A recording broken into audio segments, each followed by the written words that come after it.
Okay, so we've set the anhydride prints aside. We're going to do the Indanedione zinc chloride prints now. So if you recall, we've already put prints on these sheets here. As I said, they're independent of one another. This is another amino acid reagent that we are going to use. The difference between this versus the anhydride is when processing Indanedione zinc chloride, it's a double dip system. So you saturate it first in the solution, set it aside to air dry, and then reapply it again the second dip and allow it to dry the second time. And after it is air dried, research is suggesting that it should go into a heat press and be pressed at 165 degrees, 160 degrees Celsius for 15 seconds. Again, we don't have a heat press here, so we are going to improvise. We have one of the hot plates here from the chemistry section, and it's been preheated. What we're going to do in lieu of that is, after I dip this twice and allow it to air dry, we're going to put it inside a file folder here because we don't want to scorch the paper, and we're not sure what that temperature of that hot plate is. So we're going to put the paper inside the file folder, place it on the hot plate, and then to assist with the dispersal of the radiating heat, we're going to put a galvanized plate on top to try and evenly disperse the heat on the other side as well. And we'll leave it in there for several seconds and see what kind of results we get. Now, the other advantage with the Indanedione zinc chloride is that it will also show potentially pale pink colored fingerprint, but it can also react further visualization with an alternate light source and the KV550 orange barrier filter. So we'll get to that after the fact.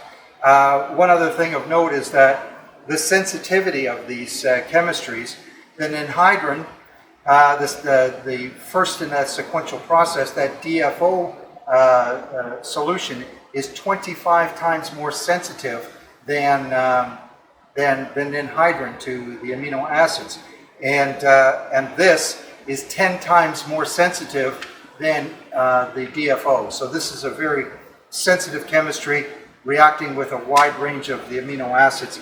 So a very fairly new formulation, at least in the forensic world.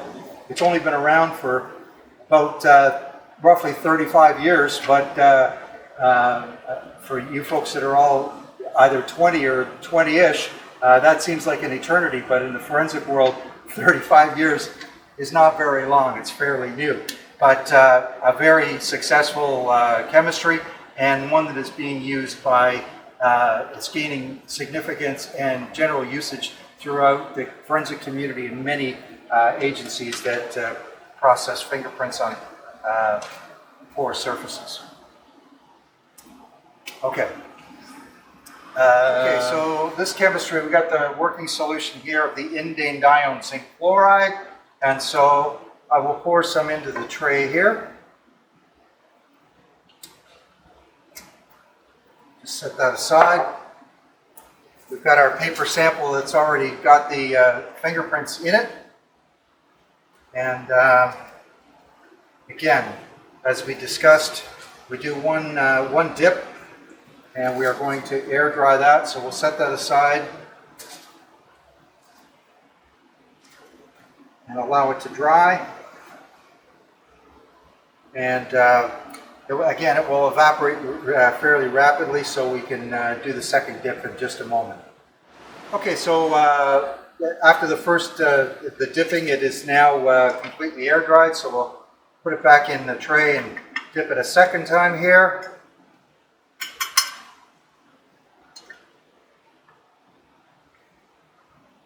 Shake off the excess and set that aside to air dry again.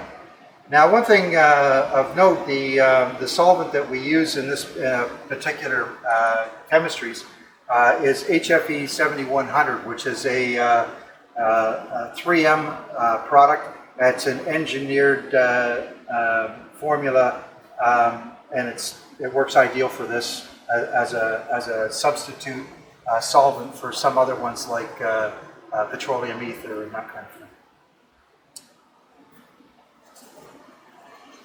Okay, so I'm just going to put the tray aside now here into the fuming hood.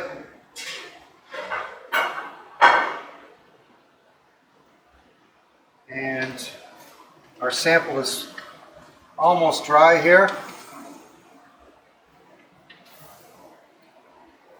So I'll just bring the other pieces in that we're going to use. So we've got this file folder here. It doesn't necessarily have to use this system. We simply use it to help prevent the scorching of the paper from the high temperature of the hot plate. So put that in there. I'm going to put on this UV glove here, which is a temperature. It's going to prevent my hand from getting burned when I hold this down on top of the hot plate. And so I'll move the hot plate over here so we can see what's going on.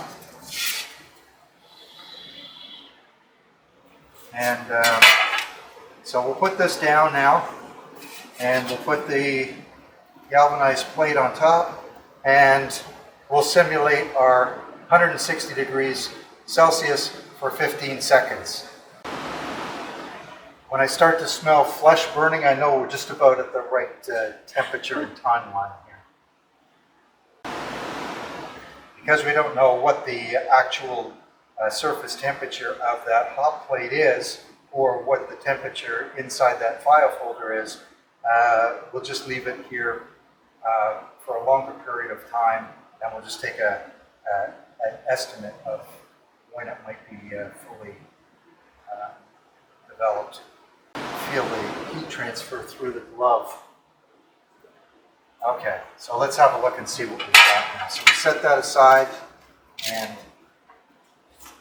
here we can see spectacular development with this pinkish color.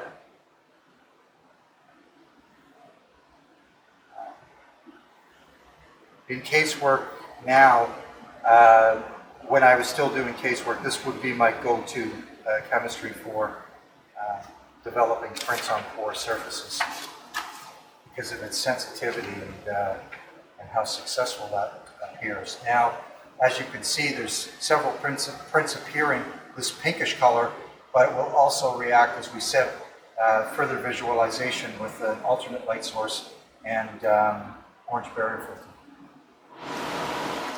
Now we're going to look at the processed Indanedione fingerprint on porous paper, and we're going to look at that once it is visualized using our alternative light sources.